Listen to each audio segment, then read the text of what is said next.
Por favor, invitamos a tomar asiento.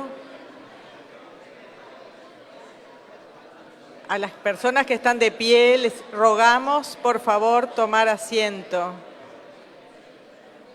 Les rogamos, por favor, tomar asiento a las personas que están de pie. Denise,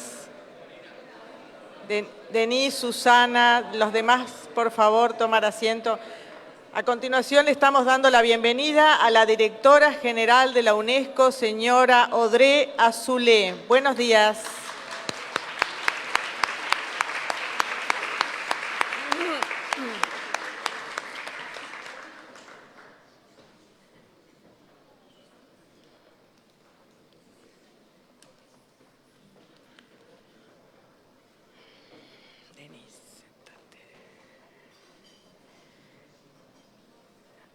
Daremos comienzo a la segunda sesión de la mañana sobre resiliencia socioambiental. A continuación, en las pantallas estamos compartiendo la integración de esta segunda sesión y vamos a compartir ahora el video de presentación. Adelante.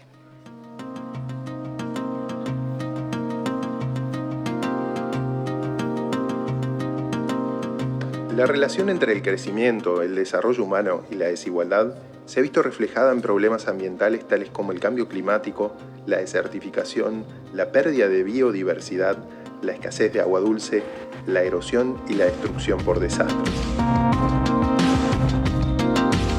UNESCO en América Latina y el Caribe tiene el mandato de fortalecer la resiliencia socioambiental.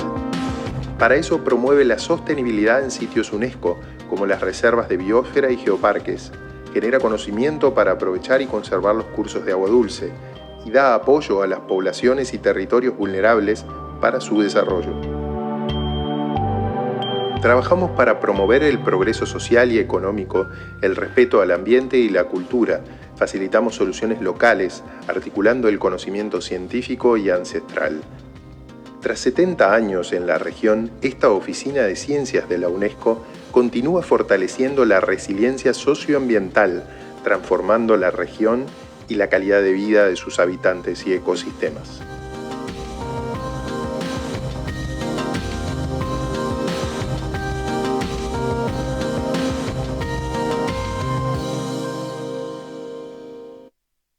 A continuación voy a invitar a los panelistas por orden alfabético a que suban aquí al podio. En el siguiente orden, la señora María Concepción Donoso, señora Patricia Herrera, señor Edward Müller, señor Manuel Ramiro Muñoz, señora Yamila Nair Beduel, señor Marten Schäfer. E invito al moderador del panel, señor Jorge Rux.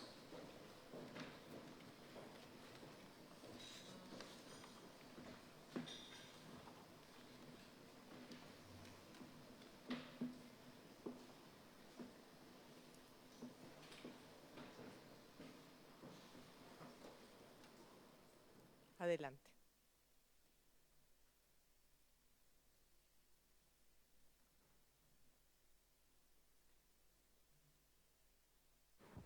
Muy buenos días, señora Directora General de la UNESCO. Es un honor tenerla aquí en esta sesión. Estimados, buenos días a todas y a todos. Tenemos en este momento la oportunidad de poder trabajar sobre el tema de la resiliencia socioambiental para promover un acercamiento holístico en América Latina y el Caribe a las soluciones que hoy presentamos. Esta sesión se ha compuesto por el panel que está aquí presente y tendremos en primer lugar aspectos introductorios por parte de la directora general, la subdirectora general de Ciencias de la UNESCO, señora Yamila Nair Beduel, que nos va a hacer la introducción al panel. De manera que, si podemos comenzar entonces por los aspectos introductorios, luego tendríamos la presentación del señor Martin Schäfer, que haría el desarrollo de lo que es el tema que vamos a tratar en la mañana de hoy. Así que, Yamila, si tiene la palabra, por favor. ¿Sí? Muchas gracias, Monsieur Presidente. Buenos días a todos. Muy contenta y honrada de estar aquí. Quiero agradecer al gobierno de Uruguay por su apoyo para celebrar este evento muy importante, no solamente para la región y también para la UNESCO y la familia de la UNESCO de los 60 años de la Oficina de Ciencia. Cuando el secretario general de Naciones Unidas habló en la apertura de la Conferencia General de la UNESCO, enfatizó el papel de la ciencia y la tecnología para los objetivos de desarrollo sostenible. Me gustaría presentar los problemas y papel de la UNESCO respecto a la resiliencia socioambiental. Once again, good morning, good afternoon, ladies and gentlemen. And I regret very much, my presentation will be a little bit Espanol-Anglais. I do not have the full vocabulary, and please pardon me for speaking in English. So I'm going to break all protocol, because I do believe that I cannot sit here and have a discussion with you. So what I would like to do, Mr. Chairman, is to walk around and to discuss with you social, environmental, and economic resilience. I'd like to start with the first slide. Thank you. So if you see on this first slide, you will see UNESCO's program and some ideas for reflection. Why do we need a socio-environmental resilience today? Should we change the wording to make it socio-economic environmental resilience? And how can UNESCO, across all of its programs, promote peace and sustainable development, taking into account all the peoples of the world? What kind of social structure do we need? And why do we speak of socio-environmental resilience today? Are people at the center of development? Is it environment at the center of development? What kind of cultural context do we need? So on this particular slide, you will see, I'm not sure if this works. Yes. On this side, you will see, when we speak about socio-environmental resilience, we're talking about the Sustainable Development Goals. And on each table, you will have one of the goals presented. It's very interesting to see how the goals come together in our world that we live in today and the planet, and bringing together the different knowledge streams to contribute to socio-environmental resilience. So what are the... Sorry, something went wrong.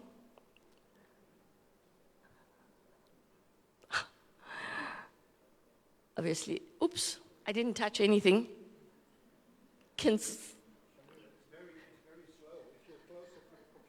Oh, it's here. Oh, okay. So, right. So what are the socio-environmental resilience key challenges that countries and societies are facing today? Well, we have a failure of the climate change, and we have problems with adaptation, extreme weather conditions we cannot control. We have natural disasters, man-made environmental disasters. We have a biodiversity lost, an actual fabric of our nations and our planet. We have a water crisis. So what happens? We have pressure on natural resources. We have many conflicts arising, immigration. People are being displaced because of water, food, and consequently job opportunities. And this threatens our societies and the fabric of our nations. But we also have technological leaps. So when we look at socio-environmental resilience, we need to understand the technological leaps and ensure that no one is left behind. So on the next slide, you will see how can we harness the science, technology, and innovation for knowledge production to ensure no one is left behind, but also to address socio-environmental resilience. You all have copies of each one of the SDGs on your table, so we'll not go into this. Maybe, I don't know how to work this. So in the programs of UNESCO, we are trying to address, as we're celebrating celebrar hoy el 60 años de la Oficina para la Ciencia, no solamente para esta región, pero también para el UNESCO, para la familia del UNESCO. Y entonces es dos programas en UNESCO para promover la resiliencia socio-environmental. So these two programs are the basic science policy, but also protection of natural resources to ensure socio-environmental resilience. On the next slide, we show our work where we are trying to close the technology gap to ensure no one is left behind. We cannot have social, economic, environmental resilience if we still have a gap between different societies, between nations, between young people from across the world. We also need women to be empowered, but we need policy instruments. Should they be policy mixes? Because we are talking of an integrated approach. And then we need to build the momentum of our different programs, like we have in Africa on the AfriImpulse. AfriImpulse is to promote number of different science initiatives for the African countries, and we have a similar initiative here in this region. Recently, in the 40th General Conference last week, an open science, a possible recommendation for open science was approved. This is really a follow-up to the 2017 UNESCO recommendation on science and scientific researchers. How can science promote collaboration between scientists, reduce the technology gap between those who have it and those who do not? And under the director of the office here in Montevideo, there's been a number of different programs and conferences on open science for the Caribbean, Latin American countries. So what kind of knowledge do we need to ensure that no one is left behind, to promote socio-environmental resilience? We need all the knowledge streams. We need the knowledge that comes from indigenous knowledge society, indigenous knowledge communities, so that all knowledge is available for decision making. We need this type of knowledge because these are the people who live in harmony with nature and have the knowledge, which is extremely important to influence policymakers. And therefore, UNESCO aims to keep all knowledge alive through its science programs, but also through all of its programs, the education, culture, and communication. We have a large program here in Latin America and in the Caribbean on promoting collaboration with indigenous knowledge communities. And one of the programs is looking at nature-based solutions, because indigenous knowledge societies hold the key to understanding nature better than anybody else. So we have a program here which is called the Social, Cultural, Technical, Legal, and also economical, political aspects of local peoples, taking into account their needs. And we are also working on a large partnership in the Amazon where we are trying to promote nature conservation, nature restoration, but also nature reuse. And these are through the programs of UNESCO to promote social, economic, and environmental resilience. On this slide, you will see just an overview of UNESCO's biodiversity programs. Sometime in 1954, UNESCO existed as UNESCO, United Nations Educational Cultural Organization, and the S was missing. At that time, already in the 1950s, the member states recognized the role of science, and so they put the S in UNESCO. At that time, it was to protect biodiversity and to take into account environmental concerns, but also the application of science, technology, and innovation to protect our common good, which is the environment. That's how the S got into UNESCO. This was already in the 1950s. Since then, the program of biodiversity has grown. Today, we have over 700 sites. These are designated sites where people live in harmony with nature, where we are looking at ecosystem services and the value of ecosystem services for nations and communities, and to promote socio-environmental resilience, which is the theme of today's session. So in here, we have produced a number of tools. We're also addressing climate change, mitigation, and adaptation through these programs of UNESCO's biodiversity, conservation, and restoration. Now, in the next slide, you will see the achievements we have. UNESCO designated sites across the world. These designated sites, 140 geoparks, will protect landscapes of geological heritage and geological value. We have over 700 biosphere reserves, and we have over 1,000 World Cultural Heritage sites. All of these sites are contributing to promote social, environmental resilience. And these are active sites of learning. They exist already, and we have a number of practical examples of how people are living in harmony with nature. And you can demonstrate the socio-environmental resilience. Yes, UNESCO could do more, and we look forward to working with you on that. On this slide, you will see the Biosphere Reserve, Reserva de Biosfera en esta región. 130 reservas in 21 países, and 3 transboundary, where 102 million people live. This is also in contribution to the Lima Action Plan, which was adopted in Latin America. The Latin America and the Caribbean counts the largest biodiversity in the world. And we look forward to extending these areas to ensure that people live in harmony with nature.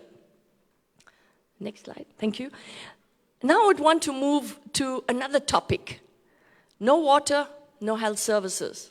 No water, none of these SDGs which are present on your desk. Because no water, no health services, no water, no food. No water, no empowerment of women. How important is water resilience for societies today? So UNESCO has a large program of covering different aspects of water. Yesterday, the Director General of UNESCO launched for the first time a new center in this region. It's a unique center because it's the only center among all the 37 centers, water centers of UNESCO, that will actually promote sanitation. Recently, we received an email from the United Nations in New York about World Toilet Day. And a lot of people asked, why World Toilet Day? Have we ever thought to think about this? How important sanitation facility is to prevent disease spread, to enable girls to go to school. And how important is sanitation today for our well-being, for all of us, and for the generations to come. So this center, the Category 2 Center, which is in Cannelone, which was launched by the Director General of UNESCO, and the Minister of Foreign Affairs here in Uruguay, is an important center because it's the only center that will be able to promote water sanitation policies and sanitation, let's say, best examples, not only for the region, but across the world. So the IHP program, international now, which become an intergovernmental hydrology program, since a few days ago, actually brings together a number of partners across the world. We have 38 states with national committees in this region, which is the largest number of committees. We have 6 water centers now. In this region, we have 13 chairs on water resources, and we have a number of UNESCO officers working on water management in the region.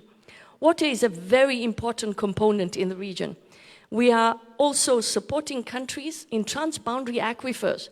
And here we are talking about socio-environmental resilience. And I would like to bring the concept of the culture of water, the culture of cooperation, the culture of science, and the culture of sharing. And I think this is, which is so important if we want to look at socio-environmental resilience. We need to enable communities to share the transboundary water systems and to be able to dialogue with each other. That is also part of our socio-environmental resilience. It is to build capacities between our communities to share the water resources. So we have a number of different programs. You see the photo of the last meeting that took place in this region. Now, leaving no one behind is an important concept to UNESCO and dear to our heart, not only for UNESCO, but also the United Nations. And nature-based solutions are extremely important, and that is why we are working with indigenous knowledge communities in understanding nature-based solutions for management of water, not only within the designated sites, but across in different communities. And you will see on this photo where the World Water Development Report was launched last year, and the title was Nature-Based Solutions.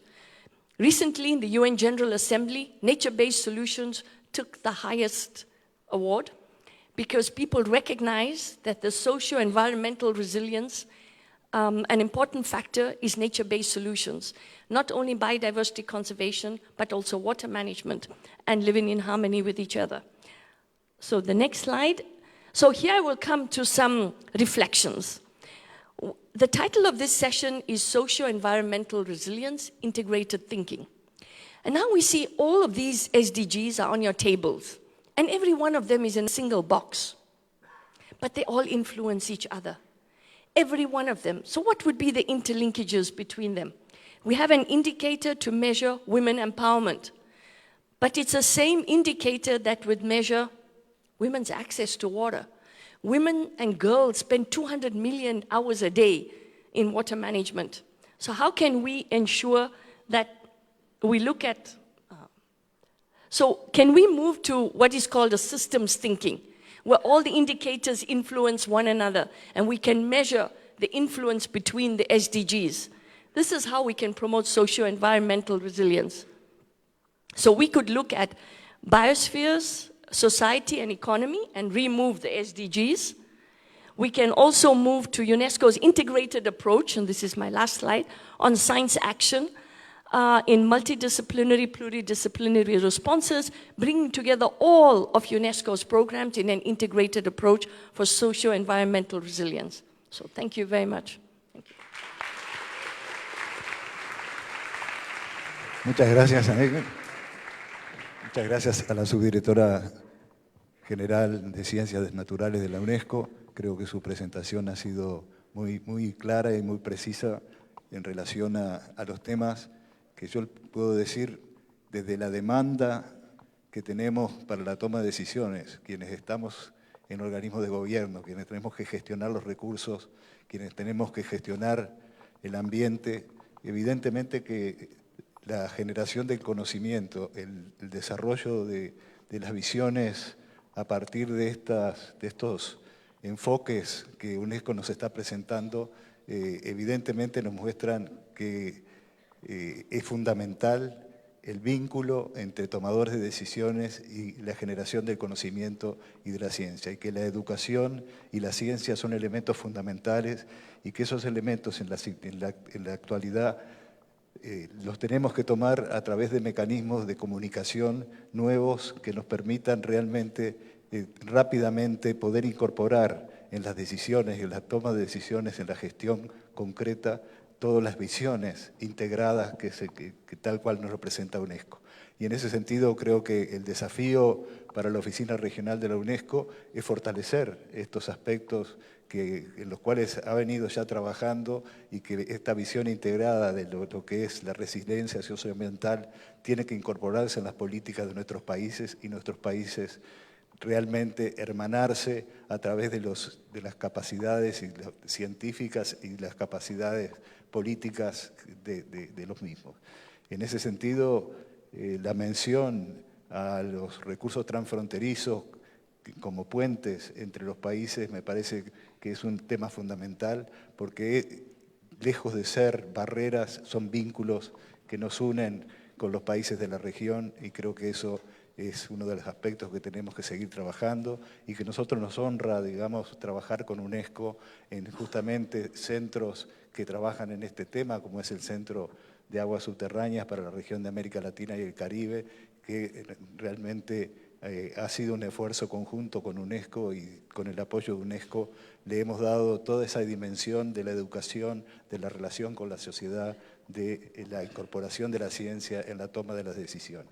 De manera que muchísimas gracias a la subdirectora por esta visión amplia que desde el punto de vista de la gestión necesitamos para fortalecer la gestión de nuestros países. Y entonces le damos para seguir desarrollando conceptualmente el tema de la resiliencia socioambiental, y caracterizarnos y definirnos los aspectos concretos de lo que significa la palabra a Martin Schiffer, que es profesor de Ecología Acuática y de Calidad de Aguas de la Universidad de Wageningen de los Países Bajos. Por favor, Martin. Muchas gracias. Yo tampoco me puedo quedar sentado, entonces me voy a mover. Además, estoy más cerca de la computadora donde voy a tratar de tener control. Yo también voy a hablar en inglés porque me faltan las palabras en español, las palabras técnicas, pero después podemos hablar en cualquier idioma. Entonces, resiliencia, ¿qué es? What do you mean resilience? What is resilience thinking? Maybe some of you have read a bit of that literature, and maybe some of you have gotten the same experience that I get. You get like, Maria, ooh, what is this? Very complicated. Resilience, yeah. Resilience, the capacity to bounce back, the capacity to recover, like the body, to be strong enough when something bad happens to get back. But to remain resilient, sometimes you have to change, you have to transform. So what is that? You have to change in order to stay the same. Very complicated. The only way to really get a feel for it is to get down to earth, 2 feet on the ground, and ask a question. Resilience of what? You always have to ask. Resilience of what? What do you mean? Resilience of democracy, resilience of health. And to what? What are you afraid of? What will be the shocks? If you ask that, everything becomes much clearer. Otherwise, it's like very theoretical. So today, I think, is a big day. 70 years of UNESCO, that's a lot. So let's think 70 years from now. And we're in Uruguay, we're here. How will the world look? So what is a good question to ask? Resilience of what? I would say we should go for the real big thing, the real thing that matters. I think that we really worry about is resilience of human thriving. Que estamos bien nosotros, pero también los niños que vienen y después, y después, y después. It's a question of sustainability. And sustainability is like the word is used too much, but we really want to know how can we stay in this world in a way that we fit comfortably, and not only us, but everyone, and not only this generation, but also when UNESCO is celebrating 140 years here. And resilience to what? What is coming to us in the next century? Well, if I have to choose two, I chose two for today. I think the climate change is a big thing, and inequality is also a big thing. And just to give you a feeling for resilience thinking, I'll talk about those two challenges and think about what does it mean for the resilience of human thriving. And not just today or tomorrow, but we go for the next 70 or 50 years. So immediately we go to the first theme. The climate emergency. The European Union just declared officially that we are in a climate emergency. And what does it mean, the climate emergency? Well, for instance, it means that the temperature in the next 50 years will go up more than it has been going up or down for the past 4,000 years. Since there were human civilizations, the temperature has not changed as much as it will change in only 50 years from now. You will live, or your children will live that. That's a huge change. If the climate remains on its current track, and there is no evidence that it does not. It was just the latest results were published, and the thing is not going down. There is no change in the rate of warming. Not a single evidence that we are slowing down in warming the Earth. So what you experience of that depends on where you are on the globe, of course. So if you look, the black spots there, the black spots are the hottest spots on Earth. The mean annual temperature above 29 degrees. Very few people live there. And if you look at the shaded area, that is where the same temperatures will be present only 50 years from now. So these temperatures where almost nobody can live will be prevalent in land where 3.5 billion people will live by that time. That's 1/3 of the human population will be exposed to temperatures that now are basically thought unlivable. There is also good news, and the good news is that the climate will improve from the point of view of humans in other places of the Earth. The green areas is where it will get better. The red areas is where it will get worse. If you think about that, one solution is to move. And actually, if you make the computations, if we want to stay in the same climate niche, it means that about 1/3 of humanity would have to move within 50 years. Now only 3% of the people are living outside the country where they were born. So those are not all climate refugees. So that's a huge challenge. So what are we giving to the next generation? How can they safeguard resilience of human thriving if you have to move 1/3 of the human population? What does it mean for natural resources? What does it mean for cultural clashes? How can we accommodate that? And especially, how can we accommodate that in a very unequal world? Because countries differ a lot in their resources, and within countries, there is also a lot of differences. Half the wealth in the world is in the hands of only 1%. And I'll tell you a little secret. Half of the biomass of the Amazon rainforest is in the stems of only 1% of the tree species. Isn't that strange? So I'm a scientist, I want to know why that is, or how is it? And we looked a bit closer. So on the left you see the 1,000 most wealthy people in the world. It's the Forbes list of billionaires, ranked according to their wealth, the log of their wealth. And on the right you see the abundance of the 1,000 most abundant trees in the Amazon rainforest. Looks like a fraud, right? Looks like I'm copying the same picture. It's not. It's data. Then we looked at the Gini index of wealth, not of income, of wealth. It's a different thing. Wealth comes with power. And the Gini index of natural communities of species. Those are communities of butterflies, of plants, of fishes, of trees. And you see it's very much the same pattern, with one big difference.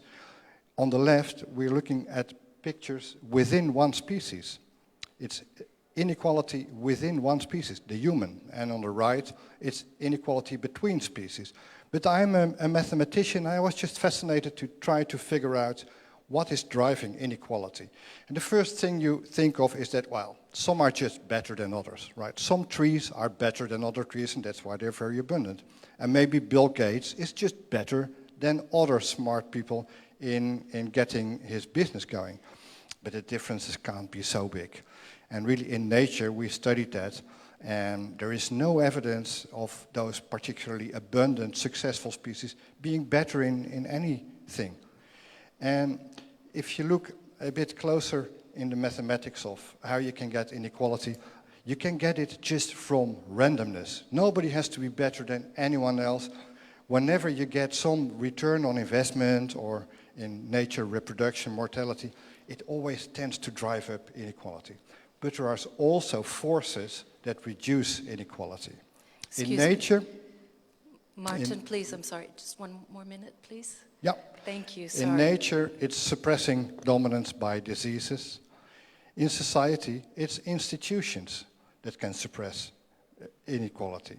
But institutions, as my friend Bas van Bavel studied, are not very good in keeping that up. Every once in a while, inequality slips out of their hands. And the last time it was corrected was during the World Wars. And now it's going up again. So do we have an inequality emergency? Well, in Chile, where I just come from, people definitely think so. And we had 1 million in the street in Santiago. And do we have a climate emergency? Many people think so, and I do think so. So why do we see people in the street everywhere? Why do people become vegan? Or why do they vote for Bolsonaro or Trump? Is there some loss of resilience of the status quo? Do people think things need to change? And is that the reason that we see a lot of social experimentation? Maybe the inequality crisis, the climate crisis, and other things make society ready for a transformation. And maybe that transformation is needed to ensure resilience of human thriving in the next century. Well, that's resilience thinking. Thinking about the changes needed to keep something that you find the essential thing that you want to keep. So if UNESCO is here for the next 70 years, I think that's a good thing to focus on for education, for science, for art, for people in general, asking the question, how can we ensure resilience of human thriving in the face of all those changes? Thank you. Muchas gracias. Muchas gracias, Martin. Creo que nos ha mostrado los desafíos a los cuales nos enfrentamos y la necesidad de construir sociedades resilientes en relación a ambientes resilientes. Tenemos desafíos enormes por delante y seguramente lo vamos a ver en el panel que vamos a tener ahora con las distintas perspectivas de los distintos ámbitos de pensamiento en relación a lo que es la resiliencia socioambiental. Estamos un poquito cortos de tiempo, le vamos a pedir que nos limitemos a los 5 minutos que tenemos a los panelistas y entonces vamos a comenzar pidiéndole a María Concepción Donoso, que como de la Cátedra UNESCO de Hidrología, Seguridad Hidrológica de la Universidad Internacional de Miami, que nos presente la perspectiva desde el punto de vista del agua. María Concepción, por favor.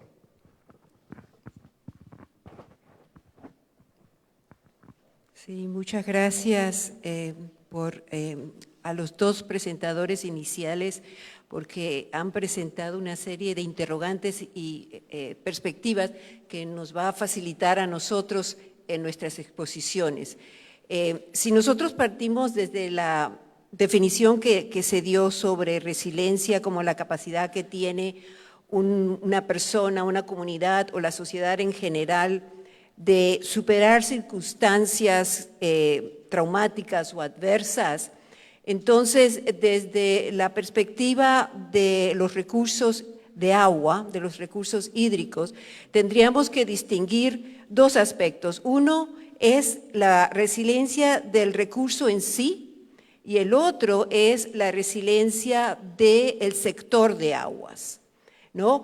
Y si bien es cierto, hay algunos elementos que son comunes, las metodologías para desarrollar o atender conceptos de resiliencia pueden ser distintas y en muchos casos contradictorias. Yo no voy a hablar desde el punto de vista de la resiliencia al elemento de cambio climático, porque creo que, bueno, ya lo trató un poco el colega en su presentación anterior, pero a la vez, si nos ponemos a reflexionar desde el punto del sector de aguas, la resiliencia al cambio climático es una de las que tiene una cantidad de tiempo para llegar a desarrollar resiliencia contra cambio climático más grande dentro del marco de los procesos que inciden en la gestión del recurso de agua. Y voy a enfatizar en esos aspectos, yendo a la mesa de discusión solamente algunos de ellos. Y uno de ellos es el aspecto de la resiliencia desde el punto de vista social. Y en ese contexto hay dos elementos que cuando empezamos a desarrollar estrategias de resiliencia del sector de recursos hídricos, rara vez o poco se toman en consideración. Por lo general, vamos a definir aspectos de cantidad, de calidad de agua, de cambio climático. Sin embargo, si hacemos un análisis de cómo se influencia la gestión del agua con constantes y periódicos cambios políticos que se dan en la mayoría de nuestros países, vemos que la incidencia puede ser extrema, ya que en muchos casos procedemos de un gobierno de tendencia A un gobierno de tendencia B en 3 meses. ¿Cómo preparar la gestión del agua? ¿Cómo preparar a un sector resiliente en ese contexto de tiempo. El cambio climático, estamos hablando de 25 años, de 50 años. Esto son 3 meses y estamos hablando de un cambio que se da en un proceso electoral, no un cambio que se da por otros medios, bueno, que son instantáneos. Sin embargo, podemos pasar de un día a tener, por ejemplo, un sector de agua, sea potabilización, sea transmisión de agua privado, a un sector público y viceversa, con todo lo que eso implica desde el punto de vista administrativo y estructural. Sin embargo, estos aspectos rara vez se introducen en análisis o estrategias de resiliencia. Ese es uno. Segundo aspecto, expansión de núcleos urbanos. Aquí, como ven, cada vez nos vamos yendo en direcciones o en focos con espacios de tiempo mayores, pero también instantáneos hasta cierto punto si lo vemos desde la base del cambio del clima. Nosotros vemos que estos cambios pueden darse en forma organizada, pero también con más frecuencia y con mayores incidencias en la resiliencia de ciudades, macro o micro, es los cambios de la ciudad no organizados, el desarrollo de favelas, el desarrollo de áreas que no tienen ningún tipo de planificación desde el punto de vista de la gestión del recurso de agua. Los invito a que vean la revista América Latina. Hay unas fotos espectaculares en la misma, está dedicada este mes al recurso hídrico, donde ustedes ven una ciudad cubierta de cables. No son cables de la luz o del teléfono, son mangueras llevando agua aquí, allá, totalmente sin planificar. Cómo esas transformaciones que nosotros vemos de migraciones hacia ciudades continua inciden en la resiliencia de esas ciudades para atender las necesidades con relación al agua. Estos son aspectos sociales. Veamos los aspectos económicos. ¿Cómo impactan las tendencias financieras a la gestión del agua? Es una nueva área de desarrollo y se está planteando al revés. ¿Cómo incide el agua en los aspectos de las finanzas? Pero es que no vemos que las tendencias financieras promueven, por ejemplo, el desarrollo de nuevas áreas de expansión a través de créditos. ¿Y qué pasa con las áreas que ya están desarrolladas? En muchas ciudades del mundo, incluyendo la que nos encontramos hoy en día, vemos cómo los centros urbanos se van moviendo. ¿Por qué? Con un espíritu de promover tendencias financieras, acceso a nuevos créditos, en muchos casos en monedas extranjeras que no son las monedas del país donde estos se dan. Estos aspectos son también aspectos de resiliencia de la gestión del agua. Sin embargo, nuevamente no entran en la estrategia.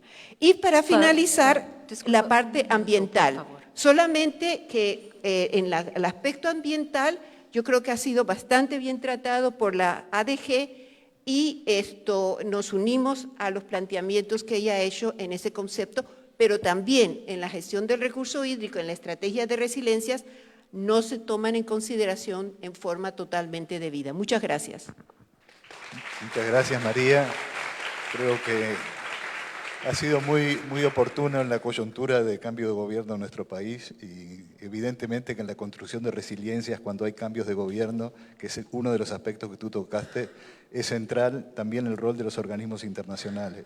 Y en ese sentido, quiero destacarlo en este momento, el aporte que se ha hecho desde UNESCO y que se hace en la parte educativa, de capacitación y de generar espacios para construir resiliencia. Entonces nos vamos a ver la perspectiva del punto de vista de la conservación y le vamos a pedir a Edward Müller, que es rector trabaja en la Cátedra UNESCO de Recursos de Reservas de la Biosfera y Sitios de Patrimonio Mundial Mixto y Naturales de la Universidad para la Cooperación Internacional de Costa Rica. Edward, por favor. Muchas gracias.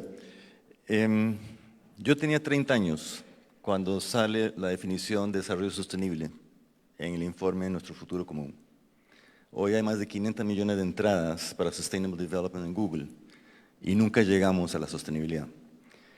Y básicamente, a mi criterio, la causa de todo esto es, y el panel anterior estuvo ausente el tema, la ciencia reduccionista. Estamos en un mundo reduccionista, donde la institucionalidad es reduccionista, la ciencia es reduccionista, y estamos ante temas complejos que requieren soluciones holísticas. Y no hay espacio para el tema holístico. Además, el otro día me dijeron, usted no puede usar la palabra holística, porque confunde.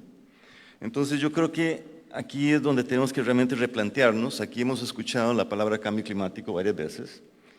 Sin embargo, el Centro de Resiliencia de Estocolmo nos dice que los límites planetarios que ponen en riesgo a la humanidad son pérdida de diversidad biológica y fertilizantes. Fertilizantes ni siquiera están en la discusión de la Convención de Cambio Climático. Y el cambio climático viene en cuarto lugar. Entonces estamos ante la científicamente mejor documentada extinción planetaria. Sabemos exactamente por qué vamos a desaparecer y no somos capaces de generar soluciones si nos mantenemos dentro de estas casitas del reduccionismo. Y eso implica cambiar las universidades, tirar abajo las paredes entre las facultades, implica cambiar los ministerios, un Ministerio de Ambiente separado del Ministerio de Agricultura no tiene ningún sentido. Entonces estamos frente a un proceso donde en estos momentos los niveles de diversidad biológica en 75% de la superficie terrestre, este es el último informe del IPBES, no permiten mantener la sociedad humana. O sea, los servicios ecosistémicos por la pérdida de diversidad no mantienen la civilización nuestra en 75% de la superficie terrestre planetaria. Entonces, estamos hablando que el tema de la agricultura queda fuera. Y la agricultura, también publicado dentro del Centro de Resiliencia de Estocolmo, es responsable del 80% de los cambios globales. Y seguimos pensando en la agricultura química. Las universidades siguen enseñando y produciendo ingenieros agrotóxicos. Y esto requiere un replanteamiento importante. Y yo creo que ahí es donde la Reserva de Biosfera tiene una gran oportunidad y la hemos perdido. Yo creo que el mismo programa MAP no se da cuenta de la relevancia porque son sitios para demostrar que se puede hacer cosas diferentes. Pero hacerlo diferente significa un nuevo paradigma de desarrollo.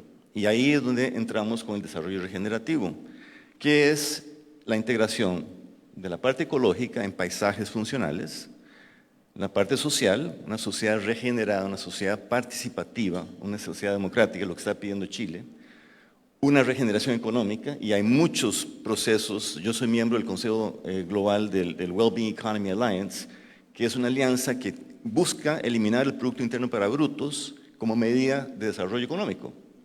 Entonces, requiere también los otros tres componentes que quedaron fuera del desarrollo sostenible, que es la parte cultural, la parte política y la parte espiritual. Y en foros científicos, la parte espiritual hasta que les da cosquillas, ¿no? Y para mí es lo más importante, porque es lo único que va a permitir cambiar al ser humano. Y eso implica, de nuevo, mudar totalmente nuestra currícula. Nuestra currícula es obsoleta. Los jóvenes hoy no creen que tienen futuro. Las universidades, como las conocemos, van a desaparecer menos de décadas. Y estamos totalmente mirando ajeno. Entonces, para mí el futuro viene hacia el desarrollo local, que es lo que planteó UNESCO en los años 70, y lo perdimos. Ese desarrollo local implica gobernanza local, implica gestión de los recursos, no por multinacionales, sino por la gente local, implica el encadenamiento entre sectores productivos y sectores de servicios, y en Agua y Paz, una reserva en Costa Rica, estamos lanzando una moneda local para evitar el impuesto de valor agregado, para evitar el colapso de los agricultores y encadenarlos. Esto tiene que estar en manos de la gente, y eso implica una nueva formación humana para las comunidades locales. ¿Cómo logramos realmente empoderarlas para asumir ellos propios, nosotros mismos, los retos de nuestra... No necesitamos a alguien de afuera que venga a decir cómo hacer las cosas. Hay que empoderar a la gente y capacitar, y sobre todo a las mujeres, los niños, los adultos, a todo el mundo en realidad, para generar este cambio. Y ese es el marco que nos da el programa MAP. Pero el programa MAP se ha quedado, y yo peleé mucho con Ishvarán y otra gente, que llamaba a la Reserva de Biosfera laboratorios. ¿Cómo que laboratorios? Aquí hay humanos. Eso no es un laboratorio, son sitios donde los humanos logran hacer una gestión integral de su futuro. Y tal vez el secreto más importante para trabajar con jóvenes es que nos han acostumbrado a esperar el futuro. Y el futuro que está no hay para los jóvenes. Lo que hay que hablar con los jóvenes, y Greta tiene que cambiar su discurso, empezar a no quejarse y plantear soluciones, es que el futuro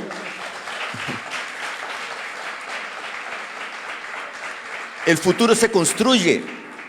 El futuro no está determinado, el futuro lo construimos nosotros. Y lo construimos a partir de un cambio masivo en la mitad de la población mundial, que somos los causantes de ese desastre, y empieza por reconocer que somos unos egoístas tremendos, hipotecando el futuro de nuestros hijos.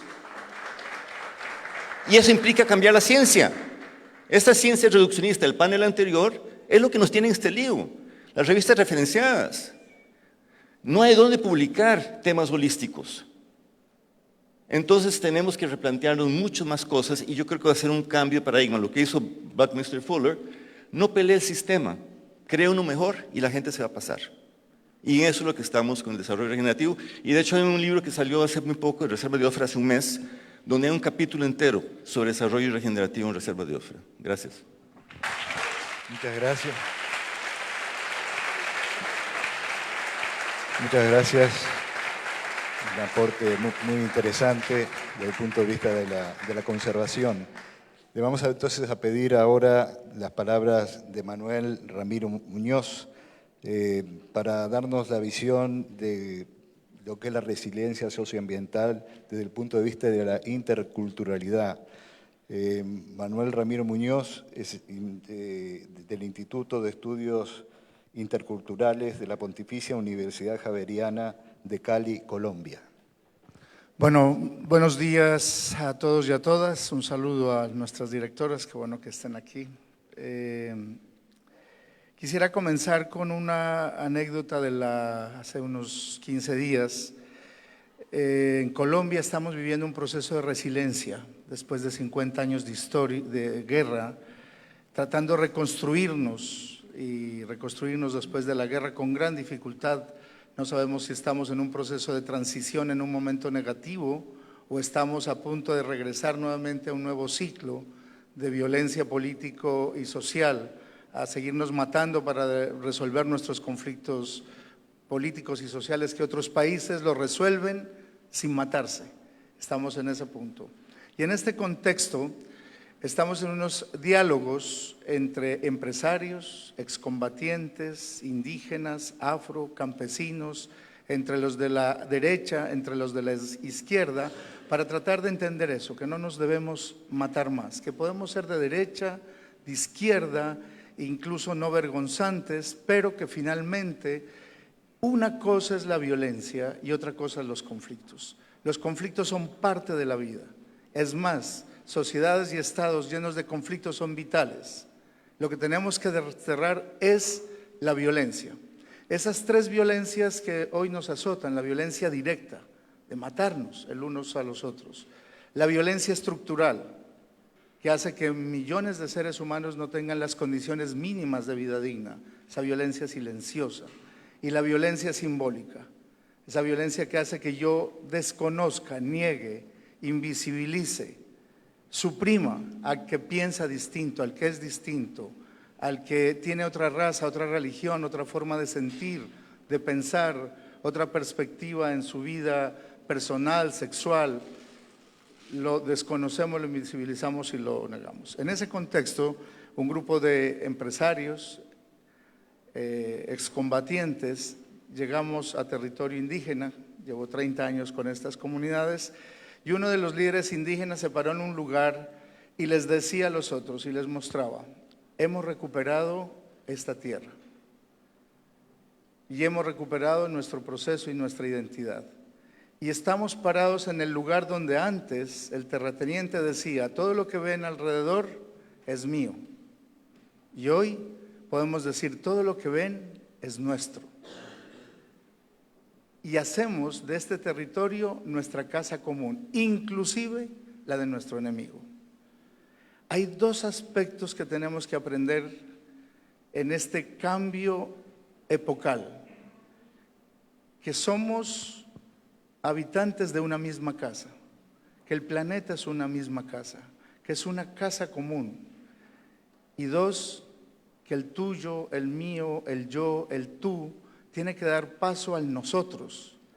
Sin esos dos cambios significativos, seguramente no tendremos la posibilidad de superar las violencias que están destruyendo nuestra naturaleza y nuestra sociedad. Y yo estoy convencido por lo que veo en los procesos humanos que somos capaces de perdonar, que somos capaces de tender puentes, que somos capaces desde el dolor reconciliarnos, que somos capaces de dar ese tránsito por encima de nuestros egos y nuestras individualidades para construir esa visión común que necesitamos hoy en el mundo. Esto que estamos viviendo en Chile, en Ecuador, en Colombia, en Irak, en España, yo creo que no es una época de cambios, es un cambio de época. Y si nosotros, los académicos, los tomadores de decisiones, no nos damos cuenta de esto, que es un cambio de época, no es una época de cambios. Ya lo decía Eduardo, no son 2 o 3 cambios cosméticos que tenemos que hacer para que todo siga funcionando igual. Y la sociedad diversa, plural, nos lo está diciendo. Y nos lo está diciendo en la calle. Y por eso ningún líder puede, o lideresa, decir, encarno la voz de toda esta explosión. Estamos en los liderazgos colectivos, plurales, múltiples. Desde esa experiencia que vivimos de diálogo entre diversos, afroindígenas, campesinos, mujeres rurales, con empresarios, con agentes del Estado, hemos ido aprendiendo que lo económico tiene su base en lo político. Lo económico por fuera de lo político está fragmentado. Pero lo económico y lo político tiene que reconocer que a la base de lo político está la sociedad. Y lo económico, lo político y lo social tiene que entender que a la base de esas 3 dimensiones están las culturas, están las distintas formas de ver, pensar, sentir en el mundo. Y que a la base de esas culturas está el ser humano con una única dignidad. No importa si soy negro, blanco, mujer, no tengo un extracto, no tengo una sustancia distinta a la del otro. El Papa Francisco, el presidente, es igual en dignidad humana a cualquier otro ser humano. Pero estamos hoy cada vez más diferenciándonos en estratos socioeconómicos y creemos que esos estratos son extractos. Son sustancias que nos hacen distintos. Somos seres humanos únicos y tenemos que caminar juntos. Con las comunidades indígenas y afrodescendientes, este es el primer paso para poder dialogar. Reconocernos como seres humanos, quitados del ropaje económico, del ropaje político, del ropaje social e incluso del ropaje de la identidad. Solamente cuando nos miramos a los ojos y podemos iniciar esos diálogos que decimos nosotros quitándonos las máscaras. ¿Cuáles? Las que yo le pongo al otro. Digo, terrateniente, guerrillero, de derecha. En el momento en que yo le pongo esa máscara al otro, impido el diálogo. ¿Y quién le puede quitar la máscara al otro? Quien se la puso. Solamente. Quien actuó desde el prejuicio es el único que puede quitarle la máscara. Hoy, en los distintos espacios que coordinamos de encuentros, sirviendo de facilitadores, la primera tarea es quítele usted la máscara al otro. La máscara que impide el encuentro para poder construir ese nosotros. ¿Puedes terminar? Cierro aquí. Gracias. Y en esta dimensión una palabrita sobre la universidad. La universidad es un espacio plural donde podemos hacer esos ejercicios. El conocimiento es el lugar natural donde podemos hacer esos ejercicios. Y ahí podemos crear, formar los traductores epistemológicos, porque hay lógicas distintas, traductores culturales, traductores de identidades para poder hacer esos diálogos. Muchas gracias. Muchas gracias, Manuel. Muchas gracias, Manuel, por el aporte del punto de vista desde la cultura, evidentemente aporte fundamental.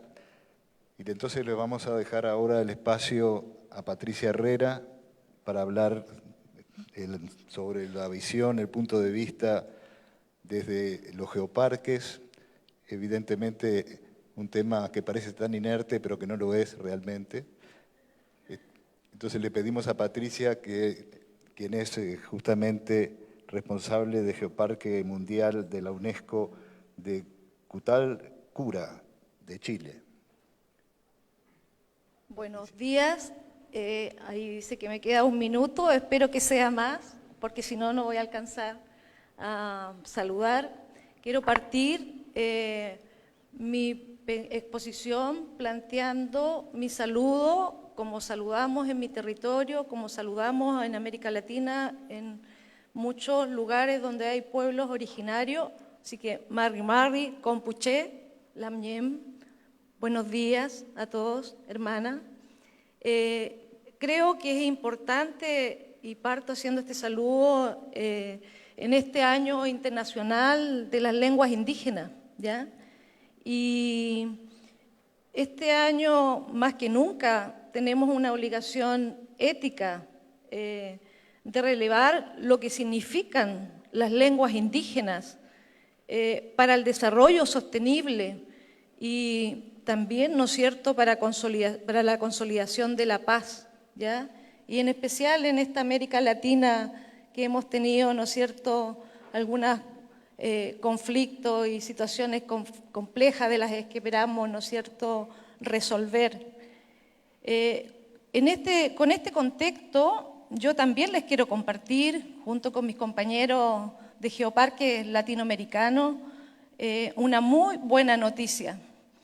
En América Latina existen 7 geoparques mundiales de UNESCO. 8 vamos a hacer pronto con la incorporación de Río Coco de Nicaragua. Conformamos una red latinoamericana del Caribe de geoparques. Somos parte de una red mundial de geoparques, de 147 geoparques, ¿ya?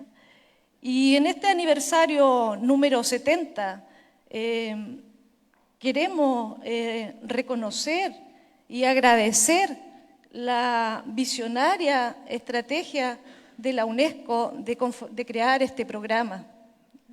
Es una estrategia que para los territorios de América Latina nos permite fortalecer nuestra identidad desde lo que somos, desde nuestra propia historia de resiliencia. Los geoparques mundiales de UNESCO no son solo sitios donde existe un importante patrimonio geológico o geopatrimonio de jerarquía internacional. Somos lugares únicos, con culturas vivas, donde los pueblos originarios que viven en los territorios han sido resilientes por siglos. El pueblo mapuche de mi región por más de 500 años, sin estar aún reconocidos los pueblos originarios en nuestra Constitución. Geoparque es un innovador modelo también de planificación y gestión de desarrollo territorial rural, integrado, humano, inclusivo, desde abajo, a propósito de lo que planteaba de los modelos de gobernanza. Construimos participativamente visiones desde los territorios. Todos los días, no es fácil, es complejo también a veces, pero ese es el desafío, poder, ¿no es cierto?, abordar los desafíos ambientales, sociales, económicos, culturales, desde un enfoque holístico. una herramienta es, sin duda, para el desarrollo sostenible, que contribuye a la consecución de los ODS.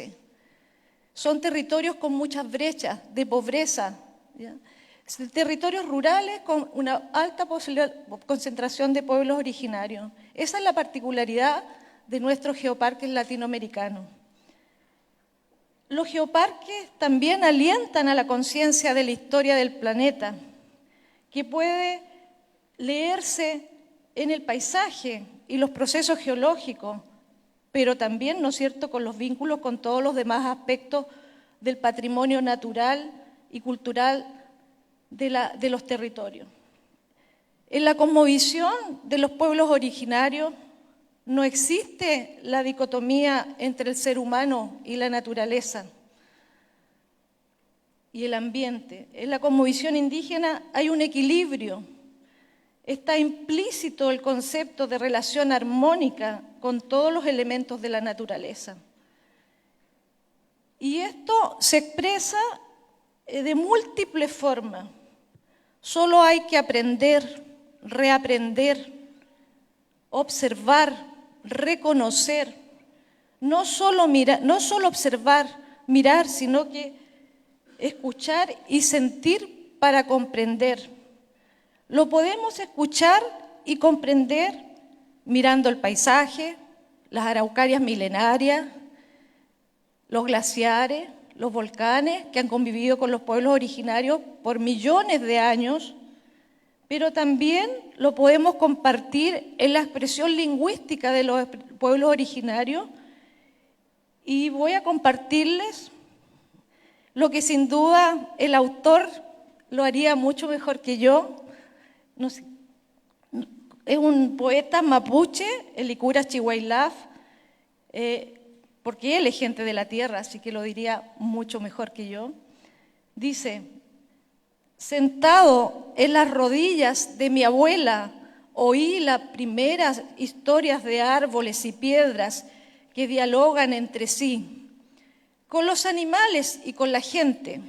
Nada más me decía: hay que aprender a interpretar sus signos y a percibir sus sonidos que suelen esconderse en el viento. Aprendamos a reconocer y a ver lo que están en nuestros territorios. Geoparque es un maravilloso programa de UNESCO para la inclusión y la sostenibilidad. Chal Tumay, muchas gracias. Muchas gracias, Patricia. Muchas gracias. Tendríamos ahora la oportunidad de un intercambio de ideas entre todos, o sea que si hay inquietudes, preguntas que puedan hacerle al panel, tenemos ahora unos 20 minutos para poder intercambiar entre nosotros sobre este tema.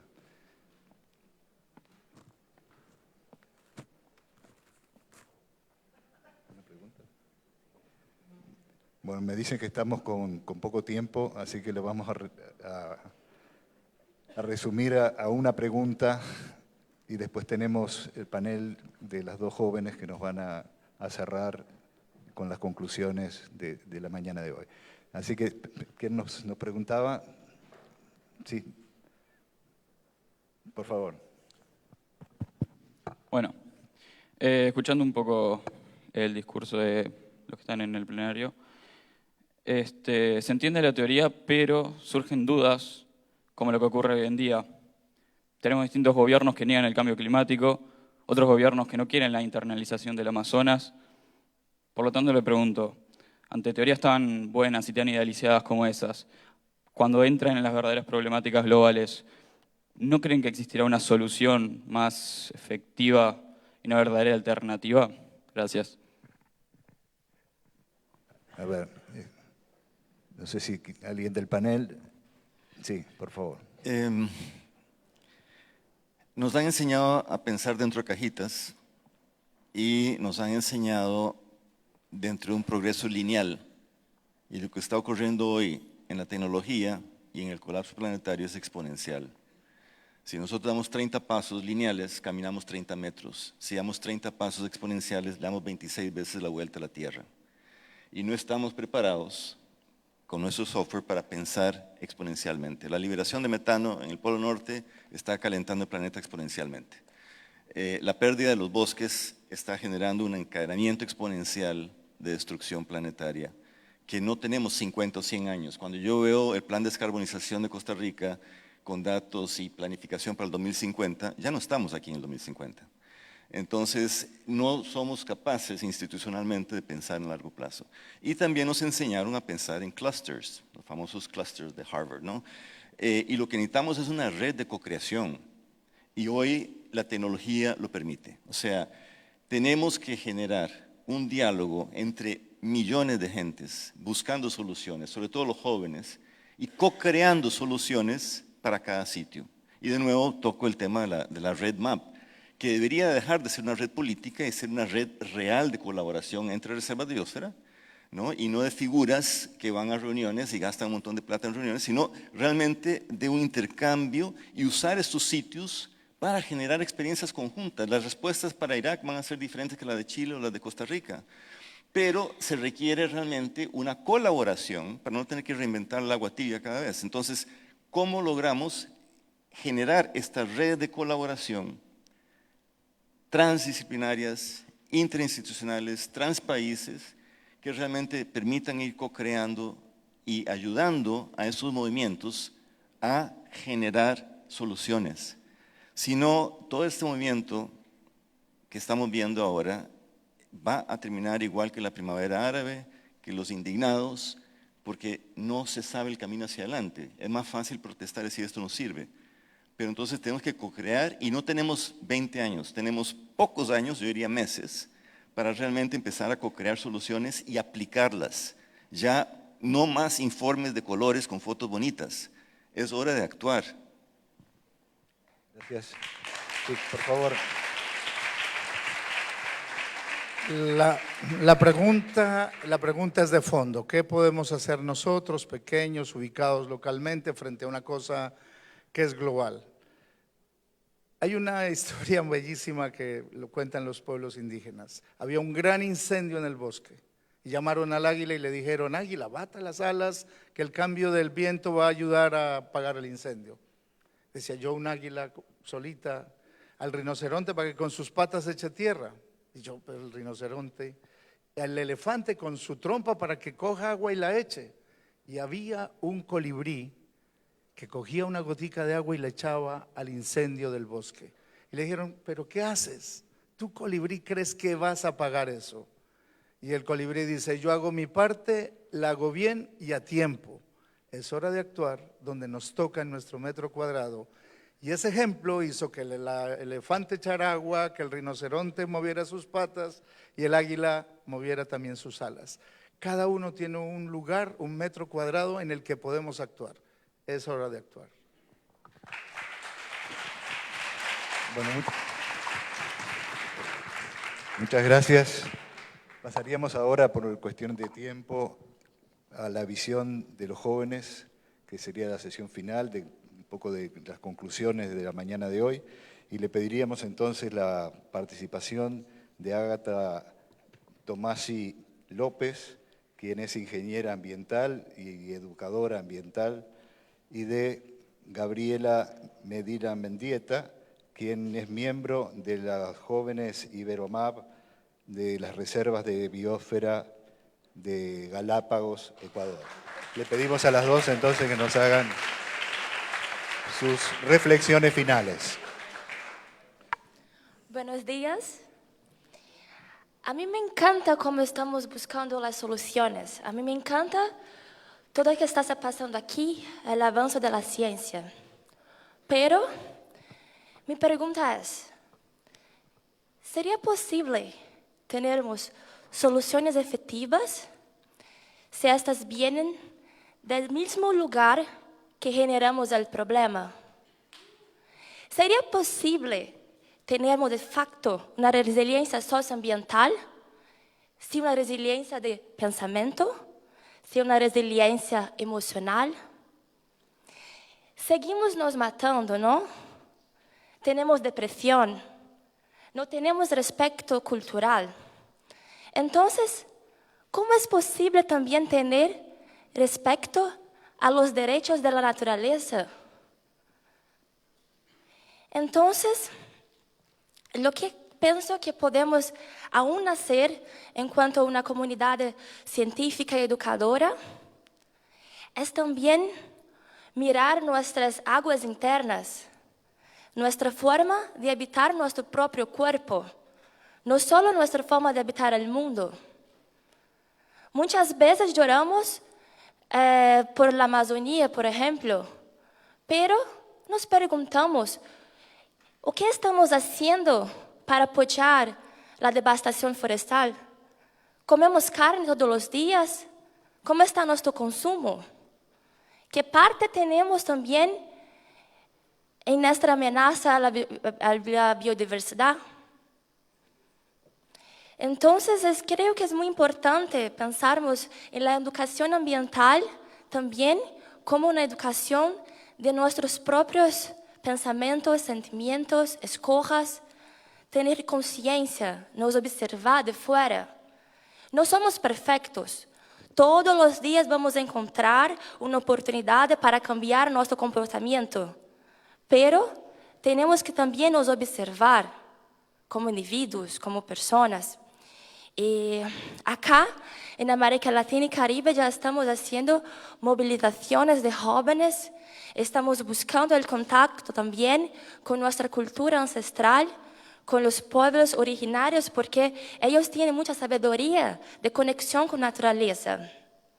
Quiero aprovechar también este momento para agradecer al Programa Hidrológico Intergubernamental, en especial al señor Miguel Doria, que apoyó mucho en los últimos años la movilización de jóvenes por el agua en muchos aspectos, también en la conexión de los jóvenes con los tomadores de decisiones de sus países, de forma que sí, las voces de los jóvenes sean escuchadas también. Esto es muy importante porque hablamos de los jóvenes como los líderes del futuro, pero el momento es ahora. Tenemos también que nos movilizar ahora para esto, ¿no? Exactamente.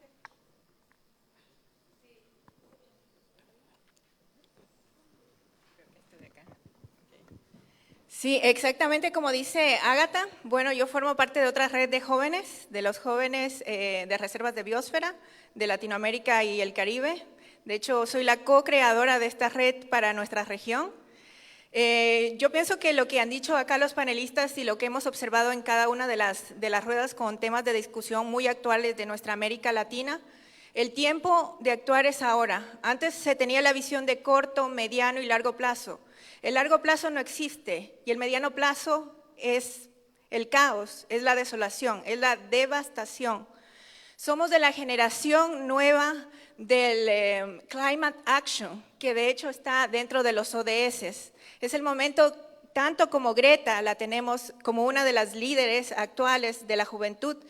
Pienso que en América Latina tenemos muchos jóvenes activistas, jóvenes que son de los pueblos originarios como los mapuches o en nuestra Amazonía también. Tenemos que regresar a aquello que también dijo Ágata, a pueblos originarios, no olvidar el origen, de ellos partimos nosotros. Y en reservas de biosfera, tal cual como lo dijiste, se ha olvidado la esencia de lo que es el programa. En este caso, crear estas comunidades resilientes como una forma de la visión que tienen estas comunidades que son parte. No se tiene esta dicotomía de ambiente y ser humano, sino que el ser humano es parte de esta Pachamama.